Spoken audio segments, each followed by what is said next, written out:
সব জায়গায় উদারতা বিলিয়ে দেবেন না। খানিকটা স্বার্থপরতা নিজের জন্য সঞ্চয় করে রাখুন। নিজেকে রক্ষা করতে, কপটতার হাত থেকে বাঁচতে, নিজস্ব সম্পদ করায়ত্ত রাখতে, সর্বোপরি নিজের মূল্য নিজে বুঝে নিতে এবং অন্যকে বুঝিয়ে দিতে স্বার্থপরতা ভীষণ জরুরি।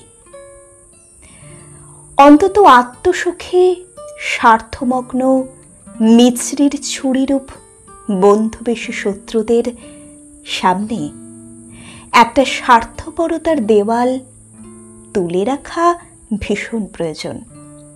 কিছু সময় আপনারও বুঝিয়ে দেওয়া দরকার যে সব কিছুর সঙ্গে আপোষ করে এসেছেন বলেই আপনাকে পাপোশ মনে করে পা মুছে চলে যাওয়ার অধিকার কারোর নেই।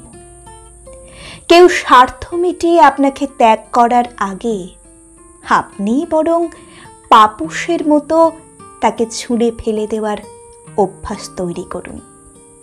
কারণ আপনি যত উদারতা দেখাবেন, আপনার প্রাপ্যের অঙ্ক ততই সংকীর্ণ হবে। তাই নিজের জন্য খানিকটা নয় স্বার্থপর হলেন ক্ষতি কি? সবাই তো নিজেকে নিয়ে ব্যস্ত। আপনার স্বার্থ আপনি ছাড়া আর কেই বা দেখবে?